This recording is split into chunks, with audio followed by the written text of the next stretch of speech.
감사합니다. 오늘도 우리 찬양대가 회중과 함께 주님께 영광을 올렸습니다. 주님께서 우리의 마음이 언제나 우리를 찾아오시는 주님을 감사하고 또 주님을 앙망하는 신앙을 갖게 하여 주시기를 간절히 바라고 원합니다. 하나님 아버지, 한 시간 전에 와서 하나님께 찬양 연습을 하고 미흡하지만 우리의 마음을 드린 이 찬양을 주님이 받아주시사 언제나 우리에게 하늘문 여시고 신령한 주님의 호화로 또 생명의 말씀으로 우리에게 부어주시기를 원하고 바랍니다. 이 시간에 종은 감추시고 오직 하나님의 말씀만이 대언되게 하여 주시옵소서. 예수님 이름으로 기도 올려옵나이다. 아멘. 4절에 예통이라는 원어는 펜테오입니다. 펜테오.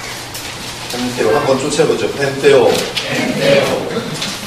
네, 한번 우리 본문을 한번 같이 한번 낭독해 봅시다. 심령이 가난한 자는 복이 있나니 천국이 그들의 것이며 애통하는 자는 복이 있나니 그들이 위로를 받을 것이며.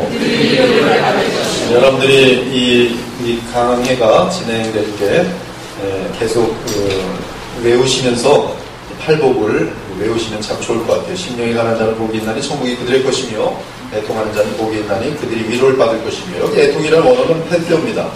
펜세오는 슬퍼하는 것을 말하는 것입니다. 눈물을 흘리며 마음에 큰 고통을 당함을 의미합니다.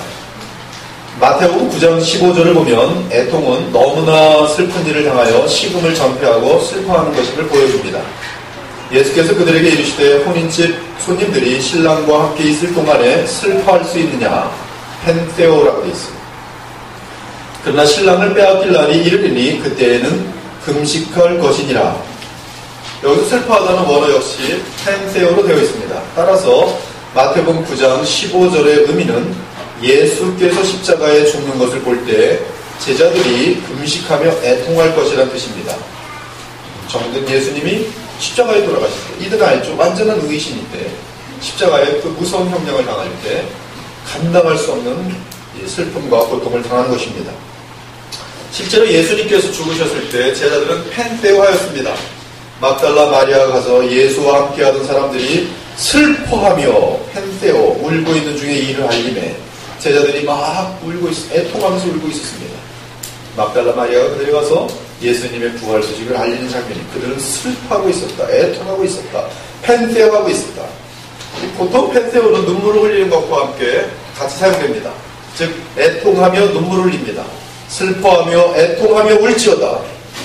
펜세오하며 슬퍼하며 울지어다.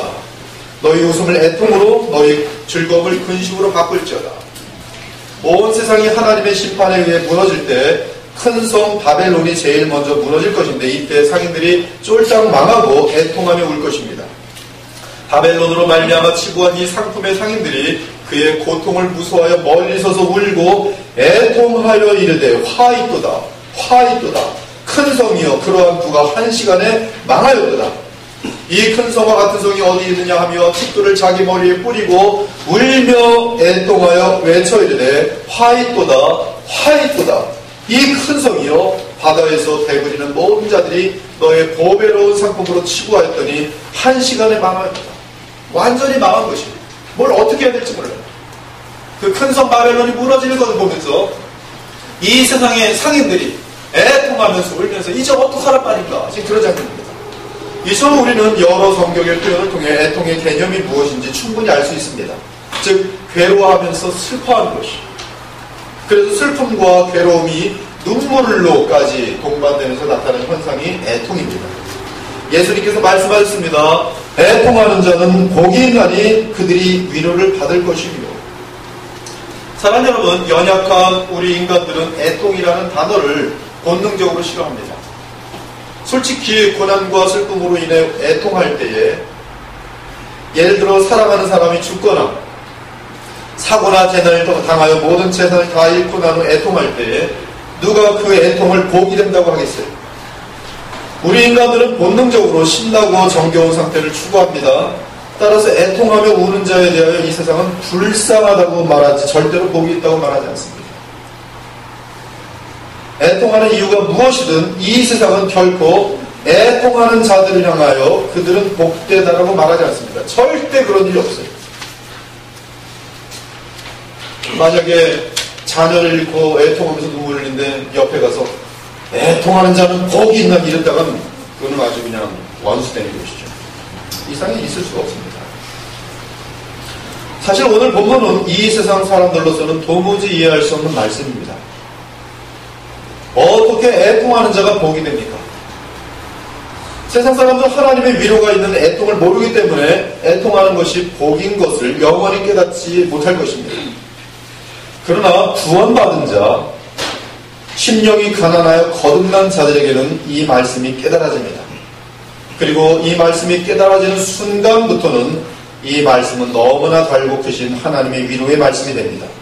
애통하는 자는 복이 있나니 그들이 위로를 받을 것이며.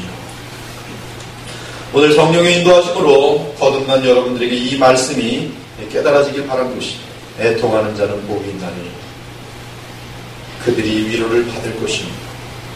그렇다면 예수님께서 이 구절에서 말씀하시는 애통은 무엇입니까? 지금 이 애통은 분명히 인간의 모든 애통을 의미하는 것은 아닙니다. 성경은 세상에서 발생하는 불행으로 인해 애통하는 것을 복이라고 말하지 않습니다. 성경 자체가 복이라고 말하잖아요. 오히려 성경은 세상 근심으로 인하여 애통하는 것은 사망을 이루는 것이라고 말합니다. 사실 세상의 제약으로 인해 애통하는 기간이 너무 길고 고통스러우면 인간들에게는 보통 한이 맺힙니다. 한이 맺혀요. 자신의 처지가 너무나 비참하고 한없이 억울할 때에 사람들은 애통하면서 다른 사람들을 불신하고 이를 악물게 됩니다. 이때 마음에는 독이 생겨서 애통한 후에는 더욱더 독이 가득한 사람이에요. 이 세상에 믿을 사람 한 사람도, 나를 도와줄 사람도 한 사람도, 내가 악착같이 살아나서 언때를 보여준다 해야겠다. 독이 가득하게 됐습니다. 지금 본문은 이러한 애통을 말하는 것이 아닙니다. 그리스도들 중에도 세상적인 애통 가운데 하나님을 원망하고 마음이 강팍하여지는 자들이 종종 있습니다. 신앙이 좋던 어떤 여인이 어느 날 찾아보고 남편이 세상을 떠나자 한없는 애통의 과정을 거치면서 급기야 하나님을 원망하고 신앙을 저버리는 자리로 들어갑니다. 있습니다. 많이 있어요. 그토록 사랑하는 이 정말 2살짜리밖에 안 된 아이가 암에 걸려서 죽자 어머니의 마음은 심한 슬픔과 괴로움 가운데 애통하더니 하나님을 미워합니다. 하나님이 있으면 나오라 그래. 눈물을 흘립니다. 오늘 본문은 이러한 애통을 말하는 것이에요. 그러면 예수님이 말씀하시는 애통은 어떤 애통입니까? 먼저 여기서 예수님께서 말씀하시는 애통은 심령이 가난한 자들만이 할 수 있는 애통입니다. 거듭난 자들만이 할 수 있는 애통입니다. 즉 영적인 애통입니다. 믿음의 애통입니다. 믿음과 관련된 애통입니다. 오직 거듭난 자들만이 할 수 있는 애통입니다. 거듭난 상태에서 믿음이 있기 때문에 믿음으로 인하여 애통하는 영적인 애통이 바로 예수님께서 말씀하신 애통입니다. 그러므로 4절은 3절과 분리될 수가 없습니다. 심령이 가난한 자는 복이 있나니 천국이 그들의 것이며 애통하는 자는 복이 있나니 그들이 위로를 받을 것입니다. 이 애통은 하나님의 영광과 거룩하심과 공의로우심과 선하심을 의식하게 되면서 동시에 자기 자신의 타락성과 죄성을 발견할 때 그때 마음속에 겪게 되는 애통입니다. 이러한 애통은 우리 자신의 죄에 대한 거룩한 애통입니다. 거룩한 애통입니다. 성령으로 말미암은 애통입니다. 죄로 인한 저주들과 비참을 보면서 주 앞에 마음을 내려놓으며 슬퍼하는 애통입니다. 이러한 애통은 신자의 마음속에서 역사하시는 성령의 역사로 인한 애통인 것입니다. 우리는 개인의 연약함, 즉 매일같이 넘어지는 자신의 연약함에 대하여 애통합니다. 죄로 인하여 하나님과 분리되어 있을 때 그 아픔으로 인하여 괴로워하며 눈물을 흘립니다. 지은 죄로 인하여 우리의 마음을 침투하는 마귀의 세력을 느끼면서 어느새 병균처럼 들어오더니 내 마음을 휘잡고 나를 주관하는 이 악마의 세력들을 느끼면서 다시 하나님께로 나아가 주님과 하나가 되기를 원하는 간절한 신앙 가운데 애통합니다. 누가복음 22장 54절부터 62절 보면 언제나 자신만만하던 베드로가 사람들 앞에서 예수 그리스도를 배반하는 장면이 나옵니다. 저주하면서 예수님을 배반해버렸습니다. 베드로가 이르되 이 사람은 나는 네가 하는 말을 알지 못하노라고 아직 말하고 있을 때 닭이 곧 울더라.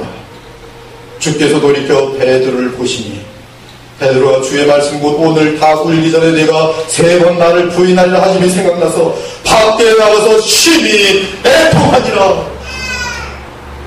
그토록 자신을 사랑했던 주님을 배신한 자신의 연약함, 베드로는 자신이 얼마나 한심하며 얼마나 악한지를 발견하게 되면서 밖에 나가서 심히 애통한 것입니다. 이것이 바로 본문에서 말하는 애통. 로마서 7장을 보면 바울의 애통이 나옵니다. 내가 원하는 바 선은 행하지 아니하고 도리어 원하지 아니하는 바 악을 행하는도다. 오호라 나는 권고한 사람이로다. 이 사망의 몸에서 누가 나를 건져내냐. 애통이 이 사망의 몸에서 바울입니다. 바울은 진심으로 하나님을 따르며 바르게 살고 싶은데 오히려 그 반대로 악을 행하는 자신을 보면서 말로 다 할 수 없는 애통을 느낍니다. 그 위대한 다윗에게는 충신 우리아가 있었습니다. 우리아는 생명까지 바칠 정도로 다윗에게 충성하였어요. 우리아의 충성은 너무나 귀하고 아름답습니다. 그런데 다윗은 충성 우리아의 아내가 탐이 나서 그 아내를 빼앗고자 합니다. 이에 다윗은 쥐도 새도 모르게 충신 우리아를 죽입니다. 그리고 우리아의 아름다운 아내 밧세바를 자신의 아내로 만듭니다. 얼마 후 하나님의 선지자인 나단이 다윗 앞에 나타나서 그의 무서운 죄악을 아주 직통으로 직선적으로 지적합니다. 이때 다윗은 정신이 번뜩 들면서 하나님의 말씀 앞에 그리고 하나님의 진노를 느끼면서 자신의 죄악에 대하여 애통하는 자리부터 합니다.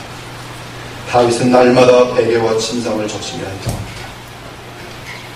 내가 탄식함으로 피곤하고 밤마다 눈물로 내 침상을 띄우며 내 유를 적시나니 하나님이여 주의 인자를 따라 내게 은혜를 베푸시며 주의 많은 긍휼을 따라 내 죄악을 지워주소서. 나의 죄악을 맑게 씻으시며 나의 죄를 깨끗이 제하소서. 무릇 나는 내 죄가를 아오니 내 죄가 항상 내 앞에 있나이다. 우슬초로 나를 정결하게 하소서. 내가 정하리이다. 나의 죄를 씻어주소서. 내가 눈보다 희리이다. 주의 얼굴을 내 죄에서 돌이키시고 내 모든 죄악을 지워주소서. 하나님이여 내 속에 정한 마음을 창조하시고 내 안에 정직한 영을 새롭게 하소서. 나를 주 앞에서 쫓아내지 마시며 주의 성령을 내게서 거두지 마옵소서. 주의 구원의 즐거움을 내게 회복시켜 주시고 자원하는 심령을 주사 나를 붙드소서. 하나님이여 나의 구원의 하나님이여 피 흘린 죄에서 나를 건지소서. 내 혀가 주의 은을 높이 노래하리이다. 하나님께서 구하시는 제사는 상한 심령이다. 하나님이여 상하고 애통하는 마음을 주께서 멸시하지 아니하시리라. 이것이 지금 다윗의 애통하는 기도입니다. 곧 본문의 애통이라는 것은 자신의 죄에 깊이 슬퍼하며 회개하는 것을 말합니다. 그 애통은 자신과 하나님 사이를 갈라놓은 죄에 대한 애통이며 이에 영광스러운 하나님과의 연합을 그리워하는 간절한 슬픔이죠. 그러면 이러한 복된 애통을 우리가 하지 못하도록 방해하는 것이 무엇입니까? 성경은 애통을 방해하는 가장 위험한 요소는 자기의라고 말합니다. self-righteousness, 교만입니다. 누가복음 18장 9절 14절을 보면 세리와 바리새인이 성전에 기도하고 올라갑니다. 바리새인은 서서 따로 기도합니다. 자신의 의를 기억하며 기도합니다. 하나님이여 나는 다른 사람들을 곧 토색, 불의, 간음을 하는 자들과 같이 아니하고 이 세리와도 같이 아니함을 감사하나이다. 나는 일에 2번씩 금식하고 또 소득의 11조를 드리나이다. 그리고 그는 하나님과의 관계가 깨어져 있음에도 불구하고 아무런 애통이 없습니다. 이처럼 자기의 도취되어 있는 사람은 결단코 주께서 말씀하시는 애통을 할 수 없습니다. 바울도 처음에는 자기 의를 의식하면서 우쭐했기 때문에 하나님 앞에서 애통하는 일이 없었어요. 서슬이 펄해가지고 애통하는 그리스도인들을 잡아 가두는 것에서 희열을 느꼈습니다. 그러나 다메섹 도상에서 부활하신 예수 그리스도를 만난 후 그는 자신이 누구인지를 발견하게 됩니다. 그에게 자기 의는 배설물과 같은 것이 되었습니다. 오히려 그는 자기 의가 자신에게 해가 되었다고 고백합니다. 사실 바울은 자기 의 때문에 그리스도를 핍박하는 자였고 그 모습은 나중에 거듭난 후에 돌아보니 괴수 중에 괴수였어. 나중에 바울은 예수 그리스도의 은혜로 말미암아 거듭나게 됩니다. 그런데 거듭나기 전에는 아무렇지도 않게 느껴지던 자기를 쌓던 과거의 삶이 돌아볼 때마다 부끄러워요. 괴수 중에 괴수. 그래서 바울은 애통하며 신음합니다. 내가 그를 위하여 모든 것을 잃어버리고 배설물로 여김은 그리스도를 얻고 그 안에서 발견되려 함이니 내가 가진 은은 율법에서 난 것이 아니요 오직 그리스도를 믿음으로 말미암은 것이니 곧 믿음으로 하나님께로부터 난 은이라. 자신을 의롭게 여기며 성전에서 기도하던 바리새인과는 달리 그 자리에는 세리가 있었습니다. 그는 자신의 죄악에 대해 애통합니다. 하나님 앞에 자신의 연약함과 부끄러움을 내어놓은 세리는 멀리 서서 감히 눈을 들어 하늘을 쳐다보지도 못하고 다만 가슴을 치며 애통하여 이르되 하나님이여 불쌍히 여기소서 나는 죄인이었습니다. 이때 예수님은 바리새인은 죄사함과 위로를 받지 못하고 성전을 떠났지만 이 애통하는 세리는 의롭다 하심을 받고 성전에서 내려가느니라고 선포하셨습니다.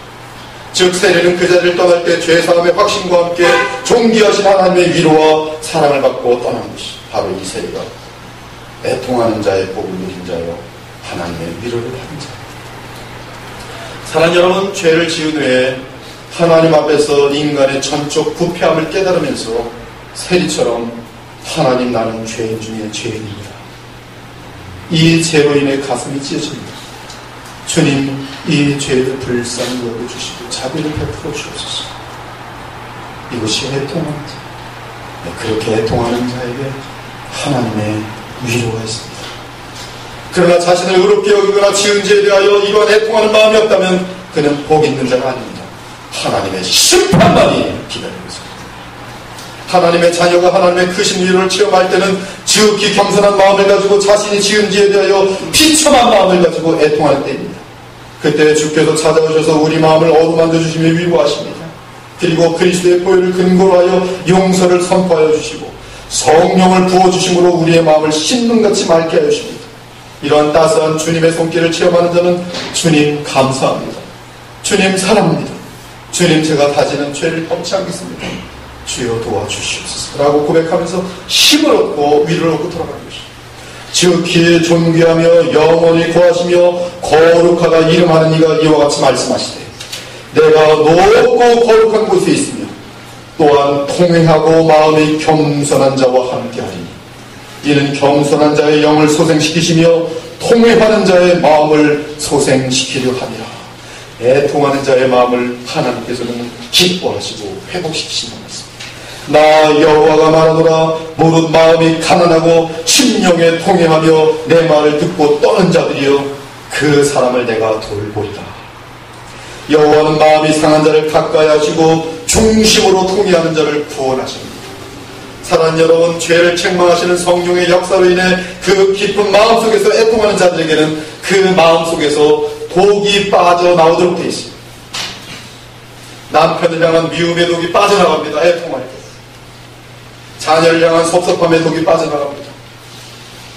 교우를 향한 시기와 질투의 독이 빠집니다. 세상에 물든 음란의 독이 빠집니다. 마음속의 모든 불평의 독과 거짓의 독이 거룩한 성령의 도우심으로 애통하는 자들에게서 다 빠져나가도록 되어 있습니다. 신경질과 짜증과 악독함의 독이 어느새 회개의 눈물과 함께 다 빠져나옵니다.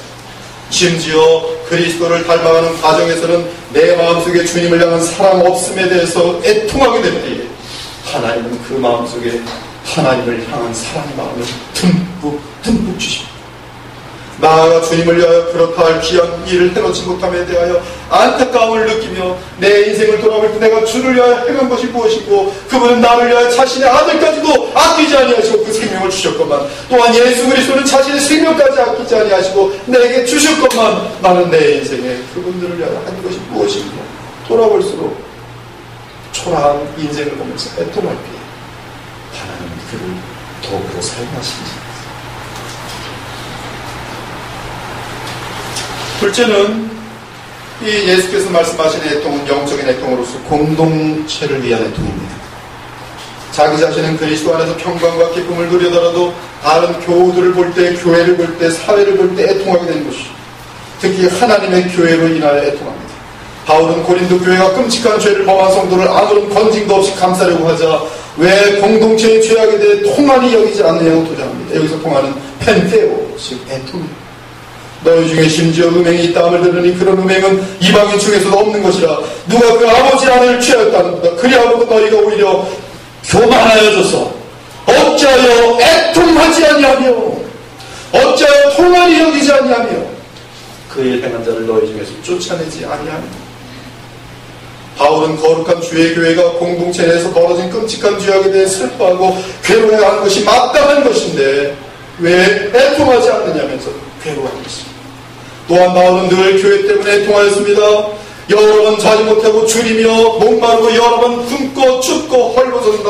이 모든 고생스러운 일들은 다 고사하고 아직도 날마다 내 속에 눌리는 일이 있으니 곧 모든 교회를 위하여 염려하며 애통합니다.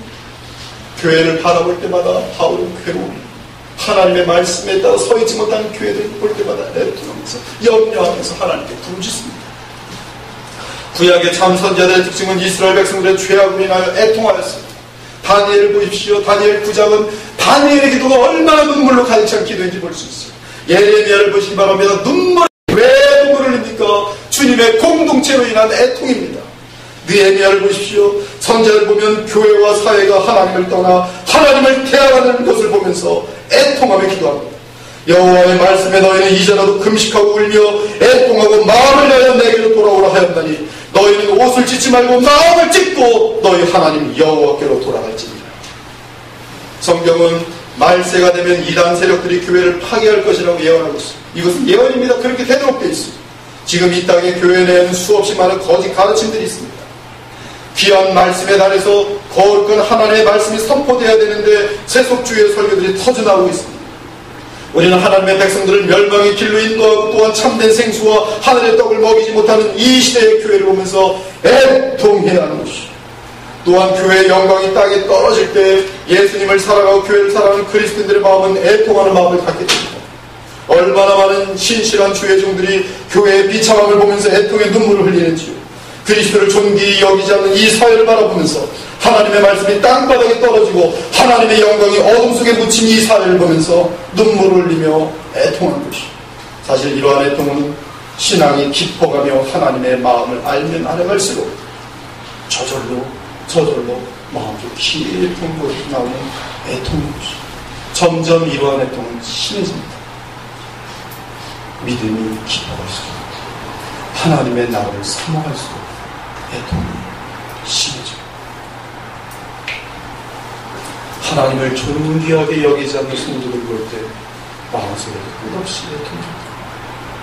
하나님께 죄송합니다. 하나님의 영광을 가리는 모든 것들에 대해, 죄악들에 대해, 부정과 폐역함에 대해 가슴을 치는 애통을 하는 것이, 나아가 아직 구원받지 못하고 죄의 노예로 지내는 주변 사람들을 보면서 눈물을 흘리며 애통하는 것이, 사탄의 미혹과 탐심에 의하여 눈이 가려서 그리스도를 보지 못하는 하나님의 영광과 영생으로부터 분리된 우리 주변의 중생들을 보면서 죄 가운데 처하여 어리석음과 어둠 속에서 방황하는 우리를 보며 애통하며 우는 것이, 우리는 아직 구원받지 못한 우리 가족들을 보면서 애통하며 기도해야 합니다. 그것이 사실은 가장 큰 애통의 대상인 것입니다. 대학 떨어져서 애통하고, 결혼 못해서 애통하고, 병들어서 애통하고, 그것이 아니라 성경은 그 나이에 죽기만 하면 지옥으로 떨어질 것을 알 때에 애통합니다. 예수께서 십자가를 지고 골고다로 오를 때 주를 따르는 자들이 애통하며 슬퍼했습니다. 이때 주께서 그들에게 말씀합니다. 예루살렘의 딸들아, 나를 위하여 울지 말고 너희와 너희 자녀를 위하여 애통하라. 오늘 우리는 하나님을 모르는 인생들을 생각하면서 참으로 불쌍히 여기는 생각을 해야 합니다. 아무런 목적이 없는 인생들, 불쌍하지 않아요? 아무런 목적이 없어요. 아무것도 알지 못하니까 그냥 돼지들처럼 배만 들리는 거예요. 어떻게 해서든지 돈을 충동 모아야 되고, 어떻게 해서든지 권력을 잡아야 되고, 어떻게 해서든지 인기를 들여야 되고, 그러다 그것이 하루아침에 무너지면 에라 모르겠다, 가족들까지 다 죽여버리면서 인생을 끝내버리는 것이죠. 아무 힘도 없는 하루살이 같은 중생들. 그들에게 돈 100억 있으면 무엇합니까? 이제 몇십 년 후면 지옥으로 떨어질 겁니다. 가장 깊은 마음의 대화를 나눌 영원한 대상이 없는 존재들. 친한 척하지만 그들 마음속에 각자 욕심이 가득 차기 때문에 뭔가 붙들어야 되기 때문에 계속 위선하게 돼 있습니다.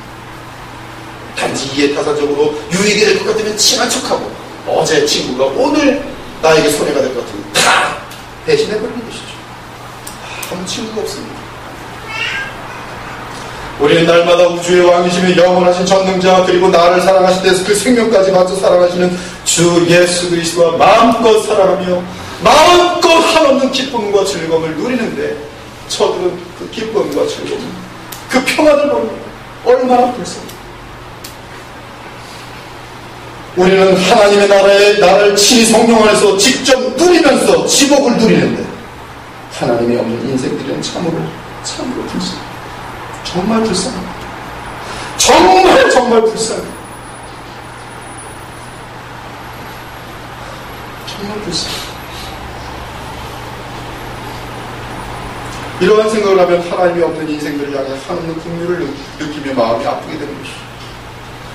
우리 모두가 주님을 모른 채 멸망을 향하는 주변 사람들을 보면서 참으로 슬퍼하며 애통할 수 있는 눈물이 사람들이 되기 바랍니다. 그러한 눈물 가운데 하나님의 역사함이 치어납니다. 여호와의 양떼가 사로잡힘으로 말미암아 눈물을 흘려 통곡하리라. 너는 이 말로 그들에게 이르라.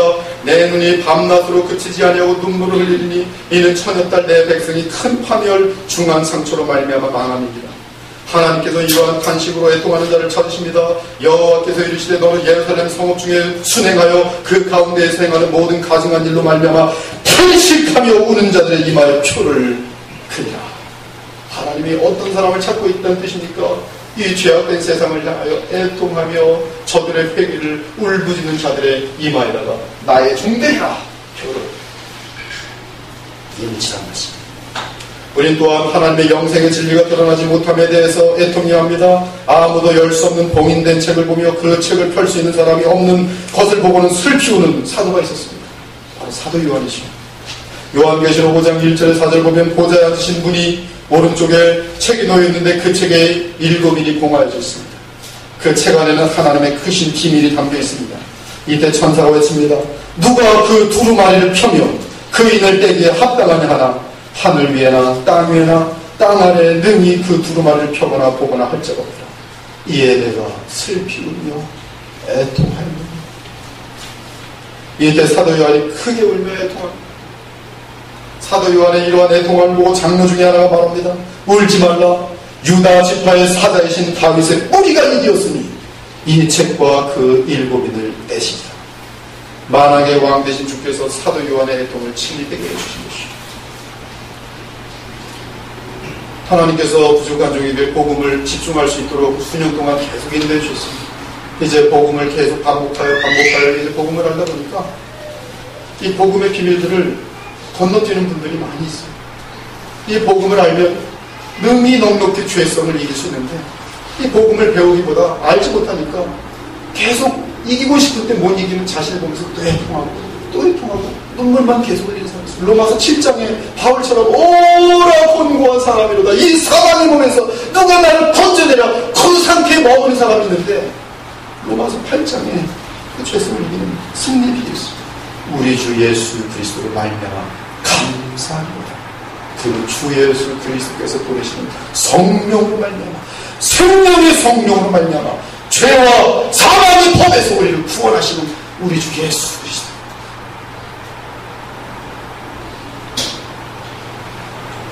이거 알려주면 사람들 듣지도 않아요.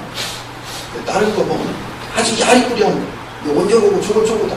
아주 별 의미도 없는 거 알려주면 확 사람들이 와서 있습니다. 울며의 틈,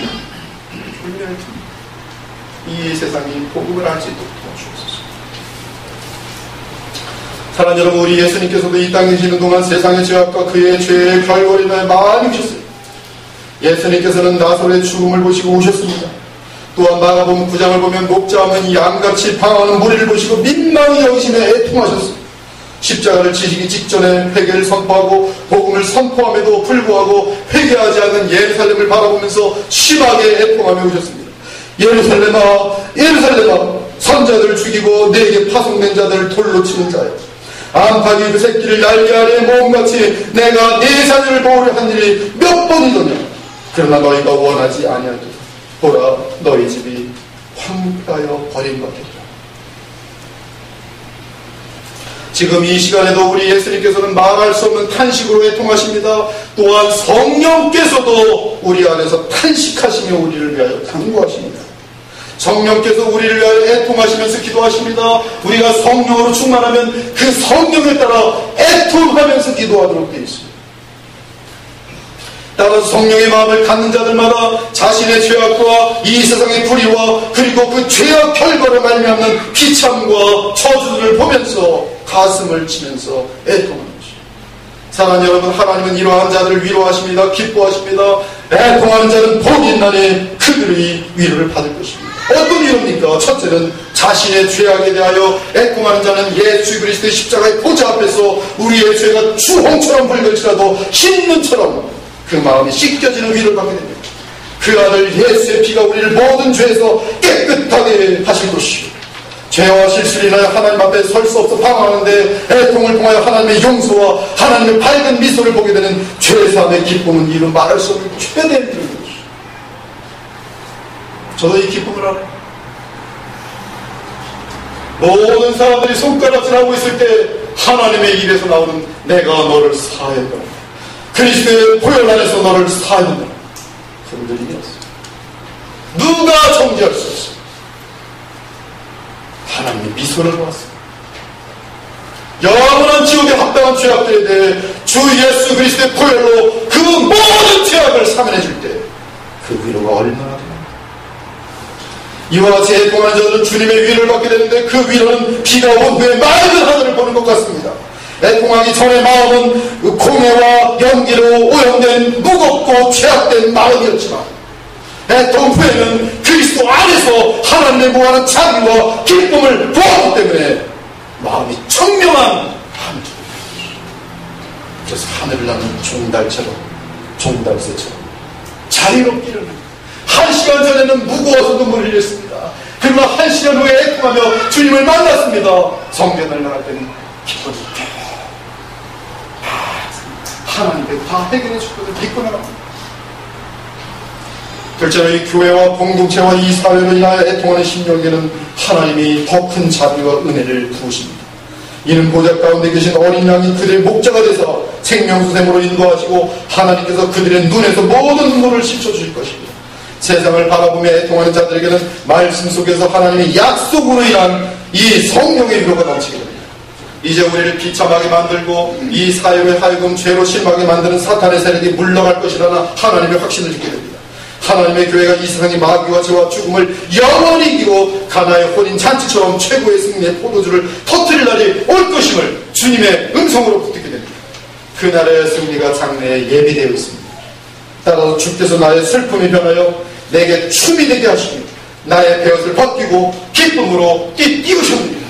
지금 내가 볼 때는 악이 승리하는 것과 같고 죄의 저주가 영원할 것 같지만 하나님의 위로는 그렇지 않다는 것입니다.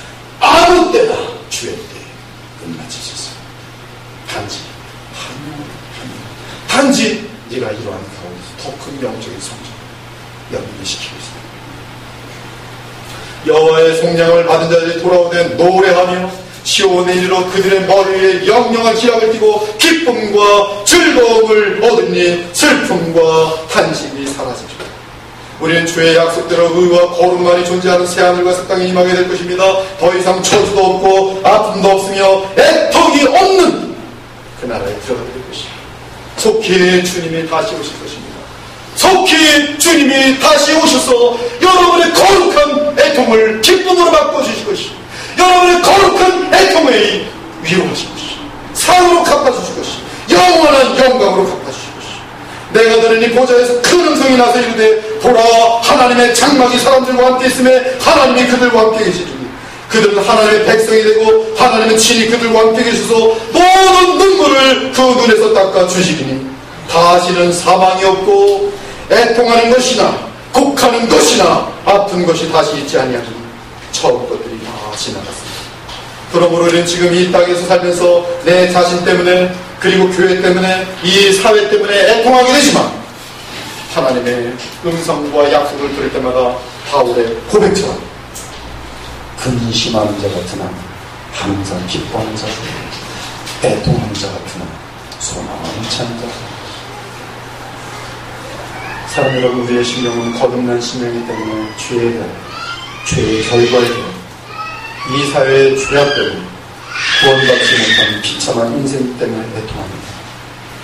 이러한 애통이 없는 자들은 하나님이 누구신지 알지 못하는 자들은 하나님의 은혜가 무엇인지 깨닫지 못한 자들은 우리 모두가 성령 안에서 애통하게 되길 바랍니다. 그래서 하나님의 누가 무엇인지 체험할 수 있게 됩니다. 이러한 거룩한 애통을 통해 믿음의 애통을 통해 신령한 애통을 통해 우리를 주님을 닮도록 되었습니다. 그리고 하나님께서 우리의 애통을 깊이 응답하신 것을 하나님은 살아계시며 참으로 좋으신 하나님, 좋으신 하나님, 참으로 감사하시는 애통하는 자는 복이 있나니 그들이 위로를 받을 것이죠. 오늘 이 시간에도 여러분이 어떠한 마음가짐을 예배에 임하는지 모르시고 오늘 애통의 기쁨으로 하늘의 미소를 다시 보는 얼굴이 예배에서 승리의 주인공으로 세상을 향하여 나아갈 수 있기를 우리 주 예수 그리스도의 이름으로 축원합니다. 함께 기도하겠습니다. 오늘 주신 말씀을 가지고 각자 처지에 따라서 기도할 수 있도록